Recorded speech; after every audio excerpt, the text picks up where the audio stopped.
Dog stares at wall for days, so Dad sets up a hidden camera.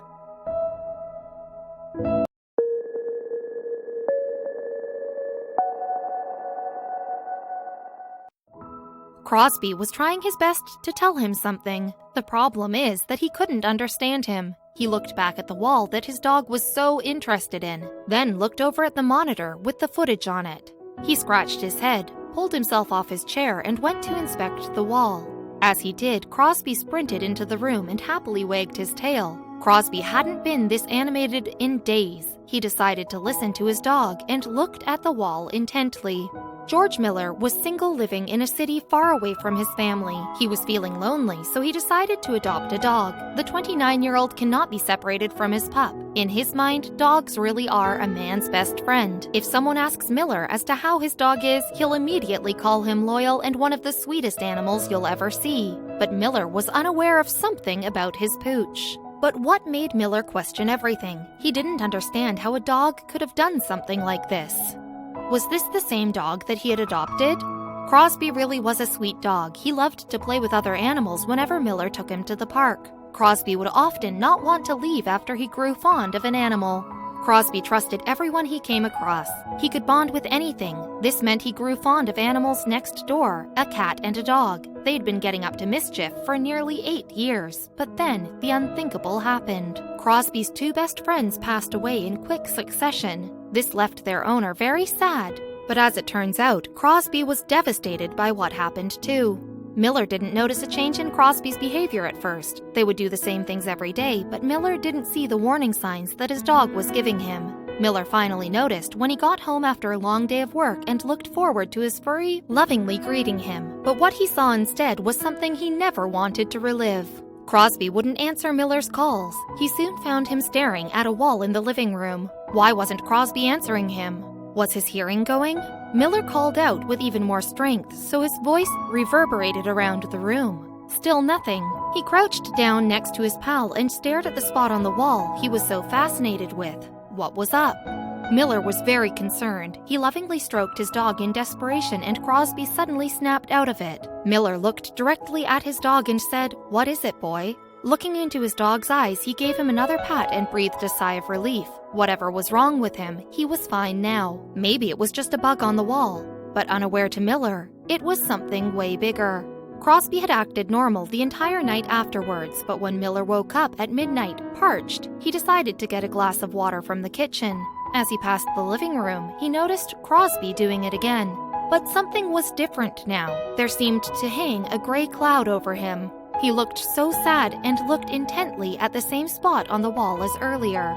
Miller had to figure out what was wrong with Crosby. He decided to wake up extra early and head straight to the closest store. When he got there, he found a camera that had night vision installed. He drove back home and put it in his house before heading off to work. He didn't watch it when he got home. He decided to wait until the next day so he'd have more footage to look through.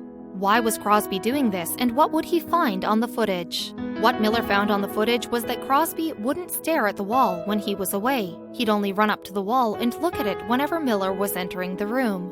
Was he trying to communicate? Miller craned his neck into the living room to see the spot on the wall. As Miller entered the room and crouched down to look at the wall a bit closer, he heard Crosby playfully barking and coming into the room. Crosby hadn't acted this happy in weeks, not since his furry pals had passed away. Crosby let out another cheerful bark as Miller dropped to his knees for a closer inspection. Suddenly, he heard a noise and froze. "What on earth was that?" he whispered. His heart raced as he realized something was inside the wall. His jaw dropped as he looked wildly back at Crosby. Miller broke off a piece of the wood paneling that had fallen loose right next to the floor and was surprised to see a hole in the drywall.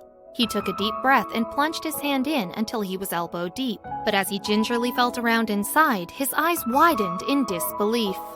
Clumps of drywall poured everywhere, but then he thought he felt something different. He grabbed a hold of it and carefully pulled it out. But it was just a handful of dirt, insulation, and drywall. The cries became more urgent, and he knew he was getting close. He dug through the dirt, clearing a way for his arm to go deeper down into the hole. Carefully, Miller felt around inside the hole, and his fingers brushed against something small and soft. He thought it might just be insulation from the wall like before. But just then, Crosby let out a high-pitched whine, as if encouraging him not to give up. His hand closed around the tiny creature, and when he pulled it up again, his heart dropped. A little kitten had hidden itself away in the loose paneling of the wall between his living room and washroom. However, what was bizarre about this was that the kitten closely resembled Crosby's best cat friend. Stranger still, Miller had no idea how the tiny kitten had ended up in this situation, but he suspected it had something to do with Crosby. The tiny kitten was covered in dust, but how had she gotten inside the wall in the first place? And was her mother nearby? Would she look out for her if he took her away? He had to think about what was best for the tiny creature. What's more, it was almost impossible for the kitten to have gotten inside the house by itself. Crosby must have brought her in somehow, in all of his despair for company. Miller carefully cleaned the little kitten up and gently wiped the dust from her fur with a damp cloth. He looked down at Crosby, who was still wagging his tail wildly, and looked very pleased with himself. The kitten couldn't have been more than 8 weeks old, and Miller had no idea how to properly care for her. He just hoped that she had owners who were looking for her. Miller immediately looked for the kitten's owners, but couldn't find any. He went to all of his neighbors and even hung up posters. However, he never heard anything back.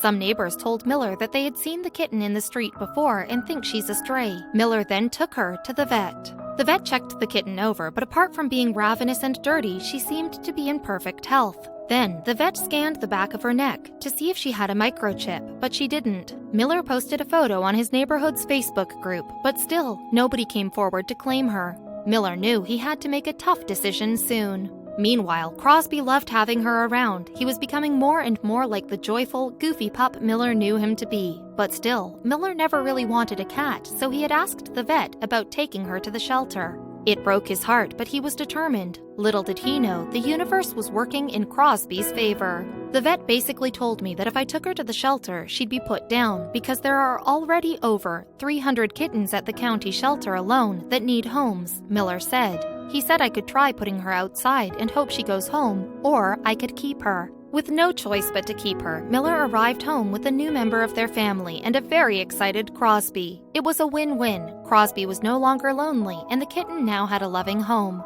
Miller named the kitten Little Ray Ray, and Miller, well, he learned to pay more attention to what his dog is trying to tell him in the future. The more Miller saw how Crosby acted around Little Ray Ray, the more convinced he became that keeping the kitten was the best decision after all. Crosby even allowed the kitten to claw on him and make herself at home in his warm fur. Crosby put up with the kitten even when she was using his fur as a scratching post.